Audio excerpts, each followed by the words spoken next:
Welcome back to the Sports Source, a lively conversation in between segments here. The A.G. Hines Company is the one that brings you this segment, drainage, waterproofing, synthetic stucco. For the most cutting-edge building materials in America, stay right in Knoxville. You don't have to go outside town. You don't have to go to a big box store. Go to the guy that's been here for, the guys and gals who've been here for more than 100 years, A.G. Hines Company. They can help you make your next project stronger, safer, and more energy efficient and cost efficient. aghines.com. All right, I'm going to welcome in the next two members of our panel. We still got somebody else waiting to get in here. We got Chuck Cavaleris right there and Bob Hodge right here, two longtime members of this panel, longtime sports writers in the community, radio, TV, everything else. Guys, thanks for being here. Bob, have we ever sat side by side? This is kind of cool. Cool. Yeah, okay. I'm trying to keep you separated. So let me ask you, you heard what we discussed to begin with. Thoughts, your views on the game, what happened? Go ahead, Mr. Cavaliers, because I have strong views and we'll take up the entire segment. I'll tell you what. Well, let's not do that. I was really disappointed with what I perceived to be a sluggish start by Tennessee. And we knew, John, you brought up all the FAU stuff, the way they're going to spread it, shoot it, drive it. It didn't really look like Tennessee was that prepared to me for what they're going to face. And like a lot of fans, when the other team gets on the run, where's the Rick Barnes timeout to kind of regroup? I saw it like, what was it? The run got up to 15-2 before there's a timeout called. I always have a problem with that. I just don't see enough of the adjustments, but you had the chance to put that opponent away to me in the first half, and you didn't do it. Bob? I go back to something Mark said in the first segment when you said you thought in the first half, they're in trouble. He was ahead of me. You and I were talking during the game. I thought, go ahead. And I went ahead about that. Tennessee was ahead by 6-4, something like that. And I said, they're beat. Yeah, I disagree. And the reason I said that was because of the team's body language. And then you come out after the game and you hear the coach say, well, they weren't locked in. I'm not one of the people that's putting this one as much on Barnes as I'm putting this on the players. Because I just thought the players, most of the second half, parts of the first, but almost from the 17, 16-minute mark in the second half on, I just looked like they thought they had lost, that the game was already over. There's nothing we can do. I think it goes back to their offense was struggling so badly that it probably at some point affected your defense a little bit. Now, that's not taking anything away from Florida Atlantic, but I just thought the body language and the way those players looked, they look doomed with a lot of basketball left. Well, let's go ahead. You did call it. We were talking. Let's go ahead and take a look at that Vols not locked in comment that came out of that game. Here's what Rick Barnes said afterwards. We had some breakdowns with certain players today that we just felt like they weren't locked in as much as they needed to be. And then some guys were in arguably one of the biggest games of their lives, and you could just, body language. We just didn't feel they were locked in as much as we needed them to be. You'd expect them to be, but it's a big stage. And then Josiah Jordan-James after the game, they wanted it more. And that's tough to say.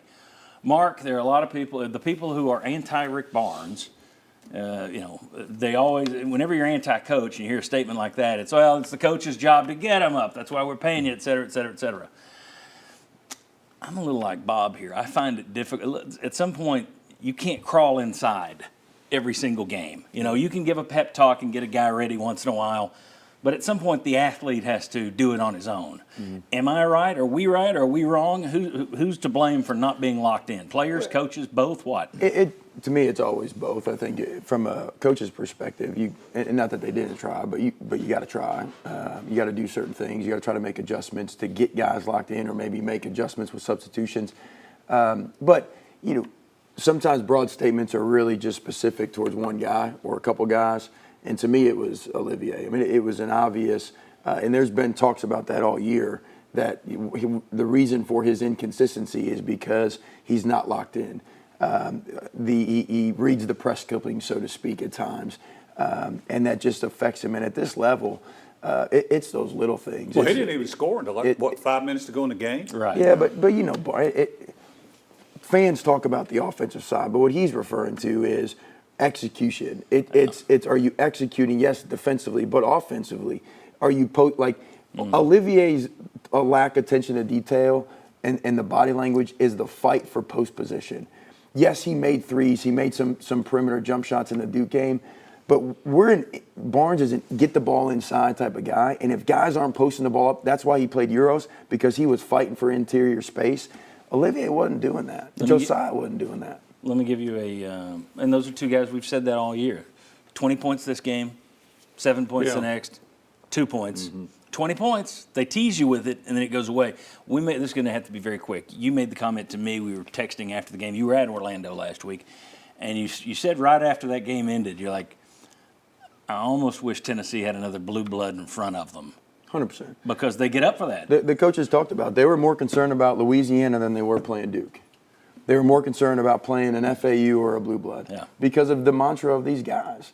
The other thing that I think from a coaching perspective that I can put on them, if we're casting blame, is one way is body language. When you have to grind it out on offense, when you have to grind out tough shots with motion, because there's no play calls that are designed to get guys the ball, it wears on you mentally. Now, I do also know, spending time with the coaches in Orlando, they don't feel like they have guys that can remember plays and X's and O's. And look, I'm around youth basketball a lot. There's a lot of kids that can't do it. Again, I do think coaches, that's part of your job. I mean, I was with Bruce Pearl. He could get Wayne Chisholm to remember the entire playbook, and Wayne couldn't barely color between the lines half the times.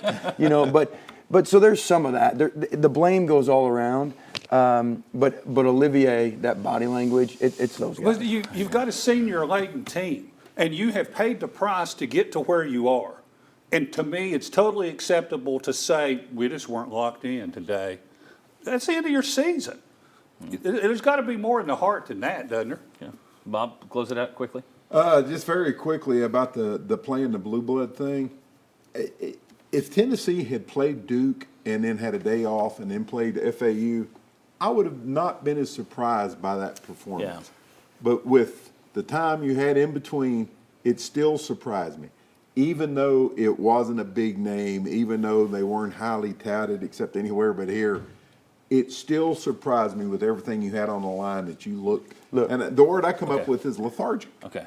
Missing free throws late and when the pressure rises, we've not shown to be good. When we played really good teams, when we can play loose and not afraid to lose and not afraid to make mistakes, we're a better team. When we tighten up, we don't play as well. Okay, very good. When we come back, 4 criticisms from me.